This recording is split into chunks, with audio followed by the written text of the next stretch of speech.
اللہ تعالیٰ نے قرآن مجید میں فرمایا ہے کہ انا اعطیناک الکوثر، اے محبوب علیہ السلام ہم نے آپ کو خیر کثیر عطا فرما دی، فصلی وانحر، پس آپ اپنے رب کے لیے نماز پڑھیں اور قربانی، ان شانئک ھو الابتر، بے شک آپ کا دشمن ہی بے نام و نشان۔ اللہ تعالیٰ نے نبی پاک صلی اللہ تعالیٰ علیہ وسلم کو حضرت سیدہ خدیجہ الکبریٰ رضی اللہ تعالی عنہا کے بطن اطہر سے 6 اولادیں عطا فرمائی۔ پیارے حبیب صلی اللہ تعالی علیہ وسلم کی 4 بیٹے خدیجہ سے اور 2 بیٹے تھے۔ اللہ تبارک و تعالی کی حکمت کاملہ کی حضور کے دونوں بیٹے وصال فرمائے۔ آپ کے جب دوسرے صاحبزادے کا وصال ہوا تو قریش مکہ کفار انہوں نے نبی پاک صلی اللہ تعالی علیہ وسلم کے ساتھ معاذ اللہ اپنے بغض اور عداوت کا بڑا کھول کے اظہار کی۔ کل تک یہ لوگ صادق اور امین کہہ رہے تھے، اور آج جب ان کو دعوت دین دی ہے تو ان کی دعوتیں باہر آنے لگیں۔ ان کی چونکہ عداوت تھی، بغض تھا، تو حضور کے دوسرے صاحبزادے جب وصال فرما گئے تو کہنے لگے کہ معاذ اللہ اب تو یہ ابتر ہو گئے، بیٹا ہی کوئی۔ جب تک یہ ظاہری طور پر موجود ہیں بات بنے گی، اور جب یہ چلے جائیں گے تو کون ہوگا ان کا مشن چلانے والا، کون ہوگا ان کا ذکر کرنے والا؟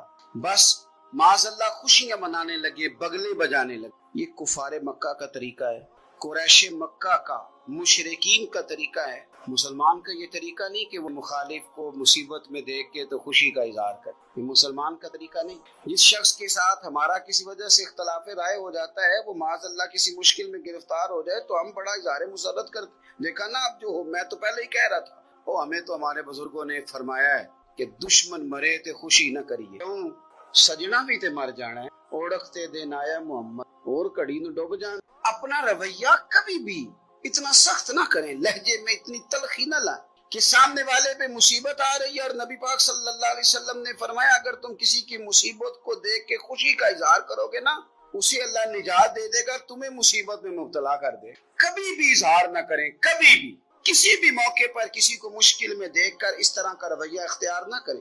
بہت سارے لوگ بغلے بجاتے ہیں، خوشی کا اظہار کرتے ہیں، دیکھا نا فلانا الجھ گیا۔ یہ تو طریقہ مشرکین مکہ کا ہے، کفار کا طریقہ ہے یہ۔ حضور صلی اللہ علیہ وسلم کے صاحبزادے کا وصال ہو گیا تو کہنے لگے دیکھا نا، ہم نہ کہتے تھے اب کون ذکر کرے گا، اب کون نام لے گا؟ جب انہوں نے یہ لفظ کہے تو میرے اللہ نے قرآن مجید نازل فرمایا، اتنی حسین انداز میں، اتنی سونی صورت، فرمایا انا اعطیناک الکوثر، محبوب ہم نے آپ کو خیر کثیر عطا فرما دی ہے۔ یہ کوثر سے کیا مراد ہے؟ ایک تو کوثر سے مراد ہے وہ جامع کوثر، وہ جنت کی نہر جس کی تیاری کستوری سے کی گئی، سونے جواہرات سے جس کو سجایا سوارا گیا، جس کے پاس پیالے اس طرح پڑے ہوں گے، اتنے پیالے ہوں گے جس طرح آسمان پہ تارے چمکتے ہیں، اور پیاسی امت جائے گی تو حضور جام بھر بھر کے انہیں پلائیں گے۔ ایک تو کوثر سے مراد حوض کوثر، جامع کوثر، اور ایک کوثر سے مراد دین اسلام۔ مفسرین فرماتے ہیں کوثر سے مراد قرآن پاک، کوثر سے مراد اس امت کو دیے گئے وہ احکام کہ جو کرنے میں آسان ہے اور اجر ان کا زیادہ ہے۔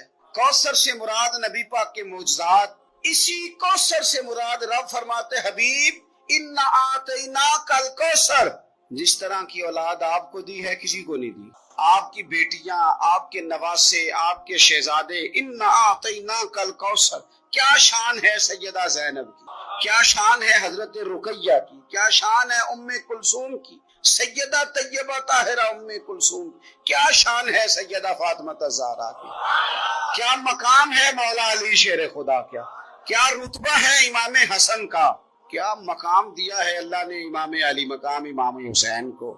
ایک کوثر سے مراد حضور کی اولاد۔ مفسرین فرماتے ہیں کوثر سے مراد رب فرماتا ہے محبوب جس طرح کے صحابہ آپ کو دیے ہیں نا، دنیا ڈھونڈے گی بھی تو صدیق اکبر جیسا نہیں ملے گا، زمانہ تلاش بھی کرے تو فاروق اعظم جیسا پا نہ سکے، حضرت عثمان غنی کی مثال دوبارہ نہ ملے گی، اور قیامت تک میدان بھی سجیں گے، جنگیں بھی ہوں گی، لیکن چرچے اور تذکرے مولا علی شیر خدا کی تلوار کے کی۔ علامہ اقبال نے ایک بات لکھی ہے، اقبال کہتے ہیں جب میں لندن میں وکالت کرتا تھا تو ایک خاتون تھی، لیڈی بارنس اس کا نام تھا، چھوٹے موٹے مقدمات لے کے وہ میرے پاس آتی تھی، بی بی ایک ہوٹل چلایا کرتی، اس کا خامن جو تھا وہ فوج میں ملازم تھا۔ اقبال نے خود لکھا ہے، اقبال فرماتے ہیں کہ ایک دن وہ خاتون پھر کسی کیس کے سلسلے میں میرے پاس آئی، تو جب وہ آئی تو اس نے نقاب اوڑھا ہوا تھا، برقع کیا ہوا، تو چونکہ اس نے نقاب اوڑھا تھا مسلمانوں کی نشانی تھی۔ نقاب اوڑھنا کن کی نشانی ہے؟ اللہ آپ کو خوش رکھے۔ تو کہتے وہ نشانی چونکہ اہل اسلام کی تھی تو مجھے تجسس ہوا۔ میں نے کہا لیڈی خیریت ہے؟ میم صاحبہ یہ برقع پہنا ہوا ہے؟ تو کہنے لگی ہنس کے اقبال مجھے پکا یقین تھا کہ آپ ضرور۔ تو میں نے کہا اچھا تو یہ برقع؟ تو کہنے لگی الحمدللہ میں مسلمان ہوں۔ تو میں نے فوراً کہا کہ آپ کا شوہر تو فوج میں ملازم ہے، فوجی کے لیے بدلنا اور پھر ملکی قانون اور یہ چیزیں۔ تو کہنے لگی اس نے مجھے کیا کہنا تھا، وہ خود کلمہ پڑھ گیا۔ تو کہتے ہیں میں اور متجسس ہوا، وہ کیس کی بات کرتی تو میرا تجسس بڑھ گیا۔ میں نے کہا تو کیس چھوڑ یہ بتا کلمہ کیسے پڑھا؟ تو کہنے لگی اقبال اصل بات یہ ہے کہ میں نا بے اولاد تھی، خاوند بھی بڑے اچھے پیسے کماتا، میں خود بھی ہوٹل چلاتی، پر ڈپریشن اور ٹینشن اور بلا وجہ کی پریشانیاں جان نہیں چھوڑ۔ یہ ٹینشن اور ڈپریشن کا نا مجھے عربی ترجمہ کوئی نہیں ملا۔ یہ ڈپریشن اور ٹینشن کا نا میں نے تلاش کیا ہے کہ مجھے عربی لغت کے اندر ان کے معنی، مجھے لگتا ہے کہ اس زمانے میں یہ چیزیں تھی ہی نہیں، ہوتی تو ان کا کوئی نام بھی، یہ آج ہے نا تو اس لیے آج کے زمانے میں ہی نام ہے مفت کا، مفت کی پریشانی۔ تو کہتی ہے مجھے ٹینشن اور ڈپریشن رہتی تھی ہر وقت، بڑی میں پریشان رہتی تھی۔ میرے ساتھ ایک عجیب واقعہ ہوا کہ میرے ہوٹل میں نا ایک بابا جی برتن مانجتے، بوڑھے آدمی تھے، 70 سال کے قریب عمر تھی، ان کا ایک بیٹا تھا، ایک بہو تھی، ایک پوتا تھا، لیکن وہ بیچارے بیٹا بیمار رہتا تھا تو لہٰذا وہ خود مزدوری کرتے۔ کہتے ایک دن وہ بابا جی میرے پاس آئے، کہنے لگے میم صاحبہ 2-4 دن کی چھٹی چاہیے۔ تو میں نے کہا خیریت ہے؟ کہنے لگے میڈم میرا بیٹا فوت ہو۔ بیٹا، آپ کو پتا ہے باپ کا جنازہ پڑھنا آسان ہے، بیٹے کا جنازہ اٹھانا بڑا مشکل۔ کہتی ہے میں کچھ لکھ رہی تھی، میرے ہاتھ سے قلم گر گیا، میں نے خود گاڑی بھیجی، بابا جی گاؤں چلے جہاں وہ رہتے تھے۔ کہتی 2-3 دن کے بعد میں اور میرا شوہر گئے تو رستے میں ہم باتیں کر رہے تھے کہ کیا تعزیت کریں گے، ایک ہی بیٹا تھا، کوئی رشتہ دار بھی نہیں، تو اس کی تو کائنات اجڑ گئی، کن لفظوں سے اسے تعزیت کیا کہیں گے۔ کہتے جب ہم گئے تو وہ چٹائی پہ بیٹھا تھا، کچھ لوگ قریب تھے، ہم نے جا کے کہا بابا آپ مسلمان ہیں، ہم آپ کو کیا نصیحت کریں، ایک ہی بیٹا تھا، کہ کس طرح کر کے ہم آپ کو تسلی دیں۔ تو کہتے اس نے آنکھیں کھولی، بوڑھی آنکھوں میں ایمان کی روشنی، کہنے لگا بی بی کیا تعزیت کی بات کرتی ہو، میں نے کوئی پیسے جمع کرا کے بیٹا لیا تھا، خدا نے فضل سے دیا تھا، عدل سے لے گیا ہے، میں اپنے رب کے فیصلے میں بڑا راضی ہوں، اللہ بڑا کریم ہے، وہ لے گیا، اس کا مال تھا۔ آپ یقین کریں ہمارے دیہاتی لوگ یہ کہا کرتے تھے، میں نے کانوں سے سنا ہے، ایک بوڑھے آدمی کا ایک دفعہ بیٹا فوت ہو گیا تو کسی نے اس سے کہا بابا چھوٹی عمر میں بچہ چلا گیا، تو مجھے لفظ نہیں بھولتے، کہنے لگے پتر اللہ دی فصل ہے، کچی وڈے تاوی ہو دی۔ سنے آپ نے بھی کبھی یہ فکرہ، کچی وڈے تے پکی لے جائے تے تاوی ہے جو ہو دی، تو جب اس کا جی چاہا وہ لے گیا۔ اللہ، وہ خاتون کہتی ہے کہ وہ بابا جی سے میں نے کہا کہ چلو آپ 1 مہینے کی چھٹی کر لے، تو کہنے لگا نہیں میڈم میں مسلمان ہوں، مفت کی روٹی نہیں کھاتا، مزدوری کر کے کھاتا ہوں، میں انشاءاللہ 2-3 دن کے بعد کام پہ آ جاؤں۔ کہتے ہیں وہ چند دنوں کے بعد آ گیا، اللہ کی قدرت کے ابھی 2-3 ماہ گزرے تھے پھر آیا، میڈم چھٹی چاہیے کچھ دنوں کی، میں نے کہا خیریت ہے؟ کہنے لگے وہ میری بہو بھی ہارٹ اٹیک سے فوت ہو۔ کہتے اب میں بھی تڑپ گئی اور عیسائی ہو کہ میری آنکھوں میں آنسو آ، میں نے کہا گھر کا دروازہ بند ہو گیا، اب یہ بیچارہ کیا کرے گا، وہ اپنے شوہر کے غم میں ہارٹ اٹیک سے فوت ہو گئی۔ کہتے ہم پھر 2-3 دن کے بعد تعزیت کے لیے گئے، پھر ٹوٹی ہوئی چٹائی، بوڑھا نہ اپنی انگلیوں سے زمین پر کچھ بنا رہا۔ کہتی قریب گئی اور میں نے جا کے کہا بابا اب تو تسلی آپ نے خود ہی کرنی ہے، جو نظام تھا وہ تو ہو گیا۔ تو کہتے ہیں پھر اس نے آنکھیں آسمان کی طرف دیکھا تو کہنے لگا بیٹی کوئی پریشانی نہیں، میرا بیٹا بغیر شادی کے بھی تو فوت ہو ہی سکتا، بس میرے مالک نے جب چاہا جیسے چاہ ہوا، میں انشاءاللہ 2-4 دن کے بعد کام پہ آؤں گا، یہ میرا 3-4-5 سال کا پوتا ہے، ابھی اسکول داخل ہوا ہے، میں ساتھ لے آؤں گا، وہاں میرے ساتھ اوپر کوارٹر میں جہاں میں رہتا ہوں یہ بھی رہے گا۔ کہتی ہے میں سختے میں آ گئی اس کی کیفیت دیکھ کے، وہ پوتے کو ساتھ لے آیا، کبھی کبھی میں دیکھتی چھت پہ کھڑے ہو کے کہ دادا گھوڑا بناؤ اور پوتا سواری کر رہا ہے، وہ سویرے اٹھتا اس کو سکول چھوڑ کے آتا، شام کو لے کے آتا، پیار کرتا، محبت کرتا۔ تیسری منزل پر ہم نے کوارٹر دیا ہوا تھا، وہاں دادا پوتا رہتے، اللہ تو بڑا بے نیاز ہے۔ کہتی ہے اقبال ایک دن نا پوتا اوپر والی منزل پہ کھیل رہا تھا، اس کا پیر پھسلا، وہ گردن کے بل زمین پہ گرا، مجھے خبر ہوئی تو میں دوڑی، ایمبولینس منگائی، خون سے لتھڑے ہوئے اس بچے کو دادے نے اپنی گود میں رکھا، اور جب ہم ہسپتال کی طرف گئے تو ہاسپٹل بعد میں آیا، جناب اسرائیل پہلے آ گئے، اور کہتے ہیں وہ گود میں دم توڑ گیا، پھر دادے نے اسے اپنے ہاتھوں سے غسل دیا، پھر اس نے اپنے بوڑھے ہاتھوں سے قبر کھودی، اور پھر مٹی ڈال کے کہنے لگا اِنَّ لِلَّهِ وَإِنَّا إِلَيْهِ رَاجِعُونَ، جے سونا ہی میرے دکھ بھی، جے سونا ہی میرے دکھ بھی۔ پھر سکھ نو چلے ڈاما، کہتے ہیں وہ مٹی ڈالی اس نے، اور جب وہ واپس پلٹا تو میں بازو سے تھام کے ہوٹل قریب لائی، اور میں نے اس کے قریب کہا کہ بابا ٹوٹ گیا ہے تو بکھر گیا ہے، مجھے محسوس ہوتا ہے کہ اب نہ تیری راتیں اور تیری صبحیں اور تیری شامیں غموں میں گزریں گی۔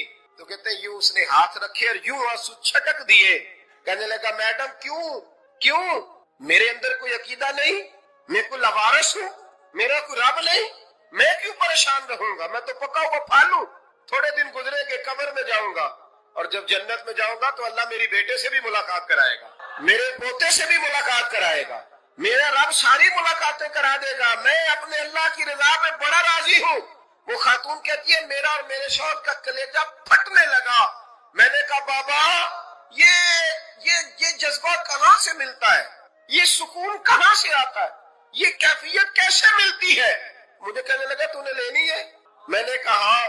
تو کہنے لگا تو بھی گنبد خضرا والے نبی کا کلمہ پڑھ جا، تو بھی رسول اللہ کا کلمہ پڑھ جا۔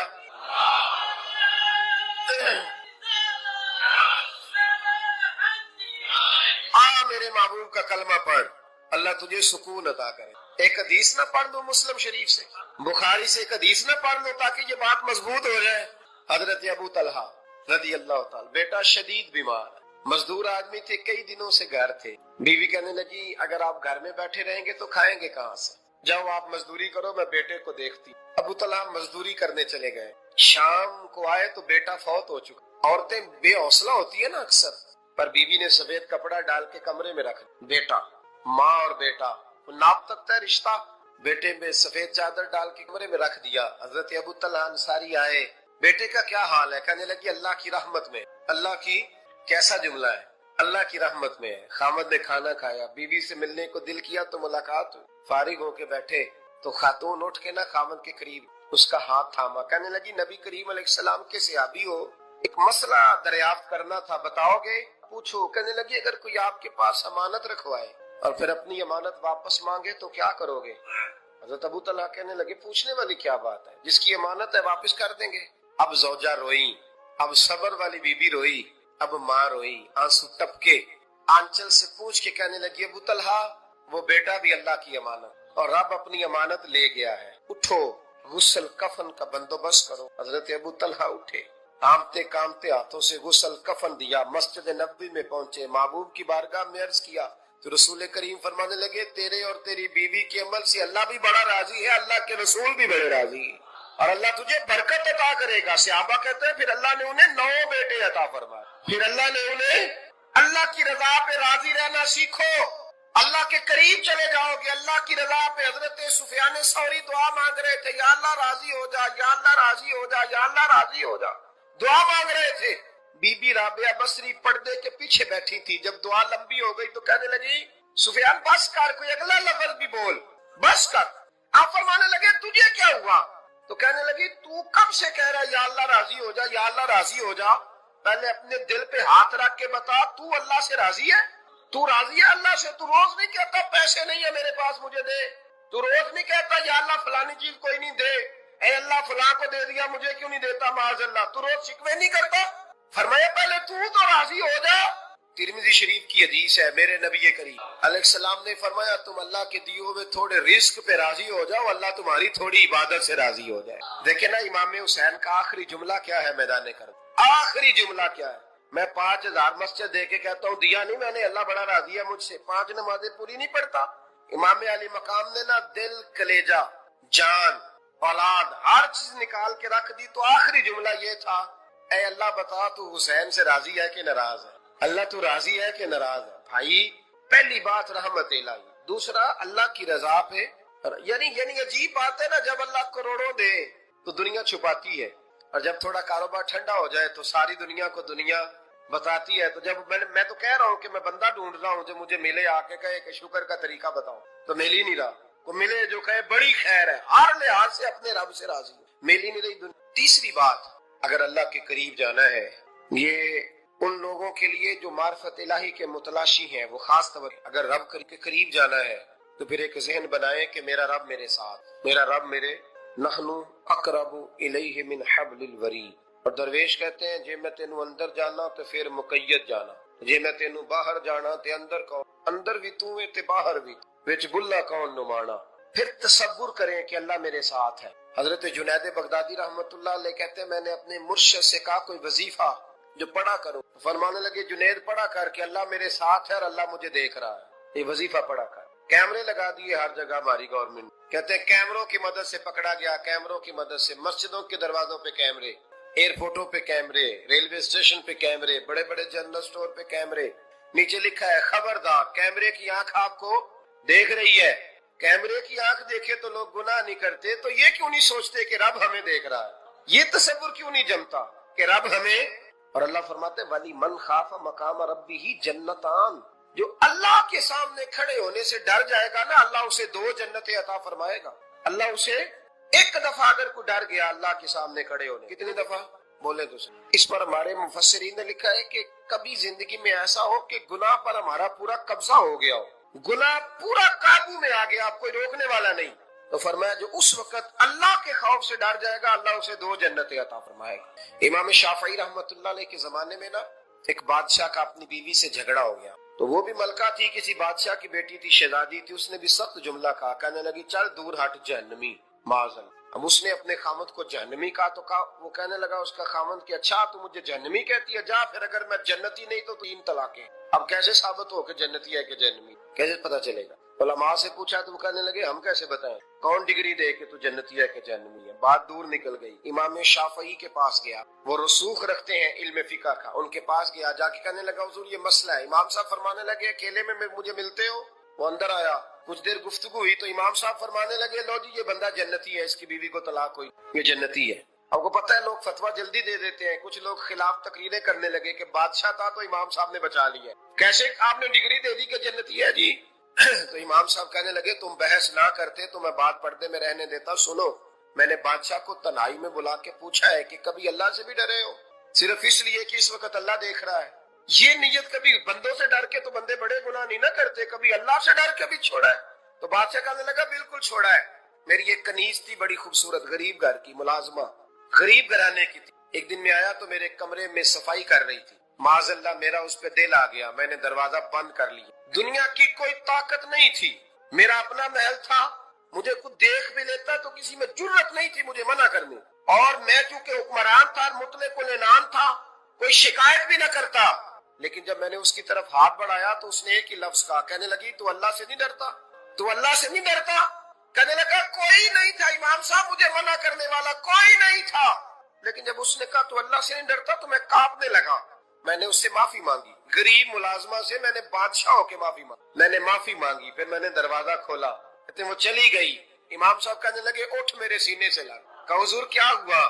فرمایا جو تنہائی میں اکیلے میں ایک دفعہ بھی رب سے ڈر جائے اللہ اسے 2 جنتیں عطا فرمائے گا. تو جنتی ہے اس لیے کہ تو یار کبھی تو ایسا ہو، کبھی تو ایسا ہو بھولا گاہک ہمارے قبضے میں آ گیا ہو، ہم اپنا پورا اس پر تسلط رکھتے ہو پر ہم اللہ سے ڈر جائیں. کبھی ایسا ہو کہ کروڑوں روپیہ ہمارے تسلط میں ہو، ہم چاہیں تو جتنا مرضی استعمال کریں لیکن ہم اللہ سے ڈر جائیں. حضرت عمر کا زمانہ تھا، ایک نوجوان صحابی کا بیٹا مسجد جایا کرتا، بڑا نیک تھا. ایک عورت اس کو اپنی طرف بلانے لگی، لبھانے لگی. نوجوان تھا، ایک دن دل آ ہی گیا. بی بی عشاء کی نماز پڑھ کے اس کے گھر کی طرف جا رہا تھا کہ کسی قاری صاحب نے آیت پڑھ دی، ولی من خاف مقام ربہ جنتا، جو اللہ کے سامنے کھڑے ہونے سے ڈرے گا رب 2 جنتیں عطا. یہ آیت کیا سنی کہ نوجوان بے ہوش ہو کے گرا. کسی نے باپ کو خبر دی کہ تیرا بیٹا بے ہوش ہے. باپ گھر لائے، بالوں میں ہاتھ پھیرا، بیٹے کیا ہوا؟ اس نے آنکھیں کھول کے کہا ابا جی میں نے گناہ کیا نہیں، لیکن میرا قبضہ پورا ہو گیا تھا گناہ پہ. وہ بالکل راضی تھی، میں چاہتا تو میں گناہ کر لیتا لیکن میں اللہ سے ڈر گیا. کیا واقعی رب مجھے 2 جنتیں دے گا؟ تو باپ نے ماتھا چوما کا بیٹا اللہ کے وعدے بڑے ہی سچے ہیں، بڑے سچے ہیں. تو یہ تصور کر کے اللہ مجھے دیکھ رہا ہے، پھر ڈر جا، واقعی 2 جنتیں دے گا. اس نوجوان نے چیخ ماری اور روح ہی پرواز کر. رات کو جنازہ پڑا، دفن کر دیا. صبح حضرت عمر آئے، فرمایا اتنا نیک نوجوان تھا تو مجھے کیوں نہیں بتایا؟ میں اس کے غسل میں شریک ہوتا، کفن میں شریک ہوتا، میں جنازہ پڑھاتا. حضور بس رات دیر ہو گئی، دفن کر دیا. امام سیوطی نے لکھا، ابن کثیر نے لکھا، ابن عساکر نے لکھا. حضرت جناب عمر فاروق فرمانے لگے مجھے بتاؤ تو صحیح اس کی قبر کہاں ہے. نیک ہو کوئی بندہ تو قبر پہ جانا چاہیے. فرمایا بتاؤ قبر کہاں ہے؟ حضرت عمر کو قبر پہ لے گئے تو سیدنا فاروق اعظم قبر پر کھڑے ہو کے فرمانے لگے نوجوان مجھے امید ہے اللہ نے تجھے 2 جنتیں دی ہوں گی. حضرت عمر کہتے ہیں مجھے اللہ کی قسم قبر کے اندر سے بول پڑا کامل پیرونا دے باہو قبر جنا دی جیوے.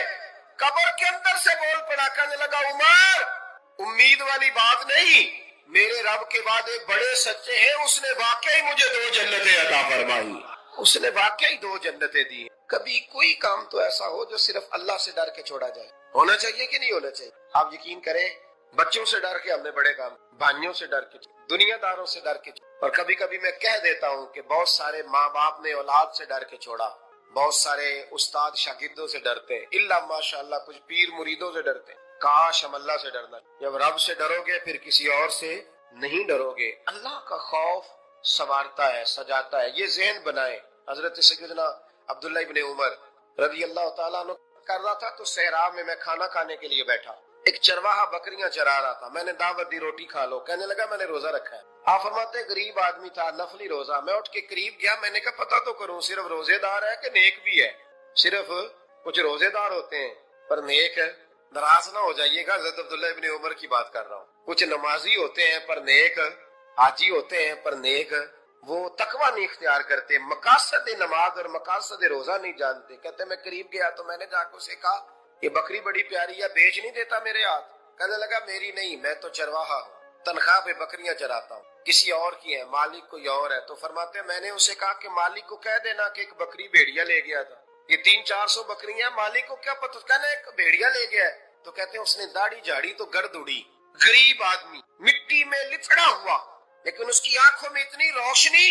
کہنے لگا حضور بکریوں کے مالک سے تو کہہ دوں گا بھیڑیا لے گیا ہے، اور جب کائنات کا مالک پوچھے گا، جب عرش کا مالک پوچھے گا تو کیا جواب دوں گا؟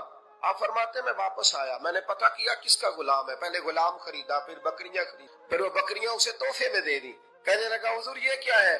فرمایا تو رب سے ڈرتا تھا نا تو اللہ نے تجھے انعام عطا فرمایا. اگر ہم اصلی نیک بننا چاہتے ہیں نا، ایک ہوتے ہیں وقتی نیک لوگوں کے سامنے، ایک ہوتا ہے اصلی نیک. اصلی نیک وہ ہوتا ہے جس کا ذہن بن جاتا ہے کہ میرا رب مجھے دیکھ رہا. 3 باتیں اپنی زندگی میں اپنا لیں. ایک تو ہمیشہ اللہ کی رحمت پر توجہ رکھیں اور اس کی رحمت کا ذکر کریں، اور دوسرا اللہ کے فیصلوں پر راضی رہیں. رب جو دے دے، جہاں بٹھا دے، جس حال میں رکھ دے اس حال میں راضی. اور تیسرا یہ ذہن بنائیں کہ میرا رب مجھے دیکھ رہا ہے، میرا اللہ میرے ساتھ ہے. یہ تصورات جمائے پھر اللہ کے قریب جانا آسان ہو جائے، پھر اس کا قرب پانا آسان ہو جائے گا.